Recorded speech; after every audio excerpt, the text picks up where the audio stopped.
Evaluating your success. Having established your criteria for success, the next step is to be able to measure it. Recognize the signs that show you that you are achieving success, ask your friends for feedback, and, if possible, work with a coach to keep your objectives clear. Things to do. Put a date in your diary each week to review your successes. Spend 30 minutes reviewing your achievements.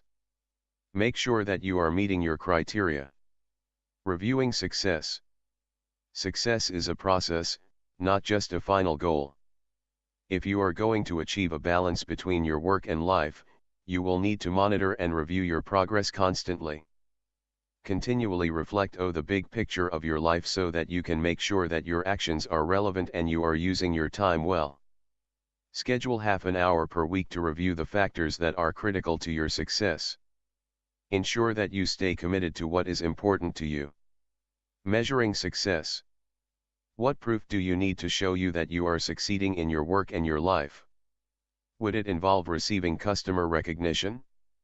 Does it include finishing projects and work no schedule? Would it be having a sense of purpose and fun at work? Or does it mean having time for your family and friends? Would it mean being able to play a game of golf a week? Would it involve having time for meditation? Make sure you know how you will measure success so that you remain motivated. Recognizing signs of success. Think about how you will recognizing signs your success. This may be receiving praise from your boss if you have achieved good results on a projects. Receiving feedback. A useful aid in measuring success is to receive feedback from colleagues, family, and friends. We all have skills we can improve, and these can often be more easily identified by others. Ask a trusted colleague to give you feedback on how to improve your effectiveness at work.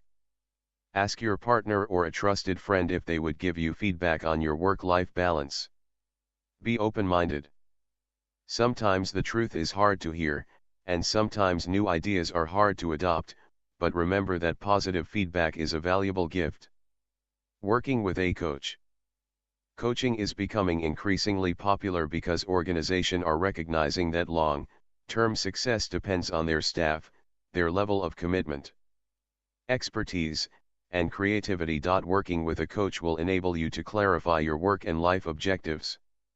Realize that coaching can help you deal with difficult situations, such as work changes and personal problems. Use it to help you liberate your personal potential. Being coaching. Use a coaching session as an opportunity to assess your strengths and recognize your weaknesses so that you can build a successful future. Note: 1. Review your success. Make sure that you are ready to adapt. 2. Ask for and learn from constructive feedback. 3. Use coaching to build strengths and overcome barriers. 4. Think of one way you could improve our life every day and then take action.